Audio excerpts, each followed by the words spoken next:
Poursuivons ce bulletin avec Charles Milliard, chef du Parti libéral du Québec. Monsieur Milliard, bonsoir. Bonsoir, Monsieur Racine.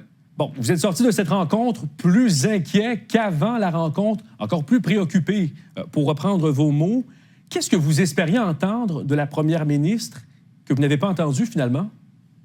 En fait, avant de répondre à vos questions, je voudrais mentionner que ce n'est pas le temps de faire de la politique aérienne ce soir.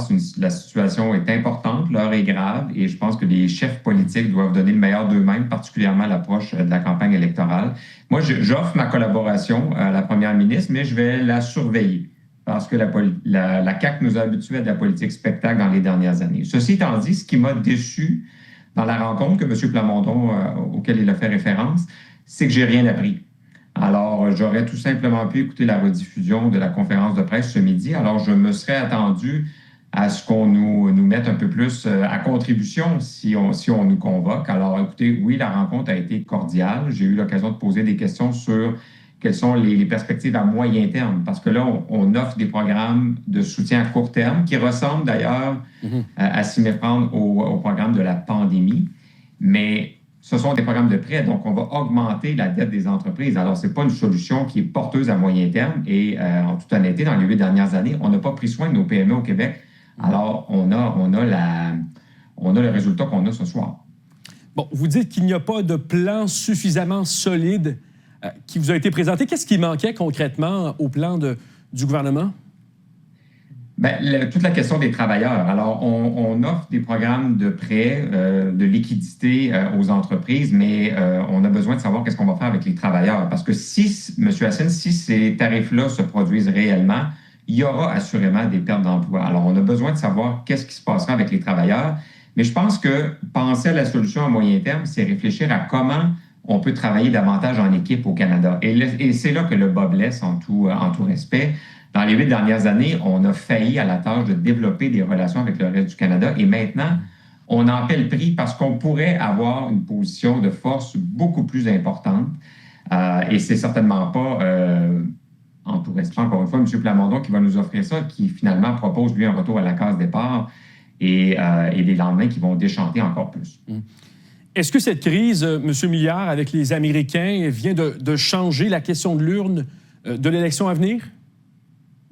Bien, écoutez, je pense que tout le monde qui s'intéresse à la politique québécoise sait que M. Trump en fait partie depuis déjà quelques années. Alors oui, il y aura une question économique importante et ça tombe bien parce qu'il faut justement remettre l'économie au cœur des préoccupations des Québécois. D'ailleurs, les Québécois nous le disent, c'est une de leurs principales préoccupations et aspirer à diriger le Québec, c'est aspirer à diriger l'économie du Québec et ça passe par des relations avec les autres pays et dans notre cas, avec les autres provinces aussi.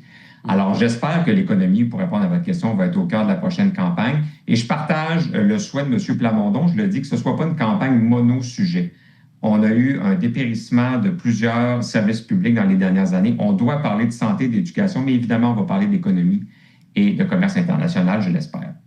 Vous dites, M. Milliard, que le Québec subit les événements plutôt que de les devancer. Mais est-ce que vraiment le Québec pouvait se préparer à une décision prise ainsi hier soir à Washington? Est-ce qu'on pouvait se préparer à ce scénario? Bien sûr. La diplomatie, c'est l'art d'entretenir des relations, de nouer des intérêts communs. Et on n'a pas fait ça dans les dernières années. Alors, je vous parle de ça là, de tout bonnement ce soir, mais on n'a pas fait ça dans les dernières années.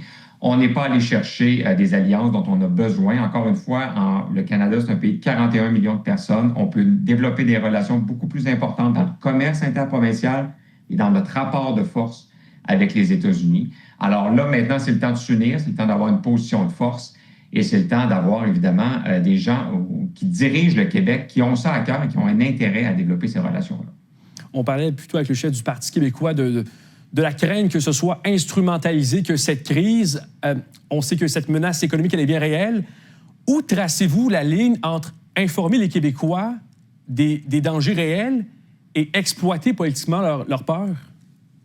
On va devoir se parler à tous les jours, M. Hassine, durant la campagne, puis on jugera ça à chaque jour parce que la campagne va durer une quarantaine de jours. À chaque jour, on va devoir, évidemment, faire nos propositions. Mais le gouvernement actuel sera un gouvernement en élection, alors il devra user avec prudence des pouvoirs qui sont les siens parce que les Québécois vont juger aussi l'importance qu'on a d'avoir une campagne basée sur les idées et de donner, évidemment, une équité, une chance égale à tous les partis de gagner la confiance des Québécois. Alors moi, j'invite les Québécois à surveiller ça de très près. Il y a des fonctions gouvernementales qui doivent se poursuivre, mais ça devrait être le strict minimum parce qu'on a besoin d'avoir le jugement des Québécois pour les 4 prochaines années. Monsieur Milliard, dans quelques jours sera déclenchée la campagne électorale au Québec. Est-ce qu'il est possible d'imaginer une rencontre comme celle d'aujourd'hui entre tous les chefs de parti et la première ministre sortante durant la campagne? Bien sûr, bien sûr. Moi, on pourra toujours compter sur ma présence si on veut travailler ensemble à travailler sur les intérêts du Québec. Et je pense en toute honnêteté que tous les chefs vont être d'accord avec ça. On partage cet intérêt-là à ce que le Québec continue d'être prospère. On a des façons extrêmement différentes d'y arriver. Mais quand il est temps d'être unis, moi, on peut toujours compter sur moi, bien certain. Est-ce qu'il est prévu qu'il y ait d'autres réunions? Est-ce que c'est déjà prévu entre vous, les chefs? Alors, pas pour le moment, mais encore une fois, la porte est ouverte. Je pense que c'est ça qui est le mieux pour tous les Québécois. Très bien. Charles Milliard, chef du Parti libéral du Québec, merci beaucoup. Merci. Au revoir. Et allons retrouver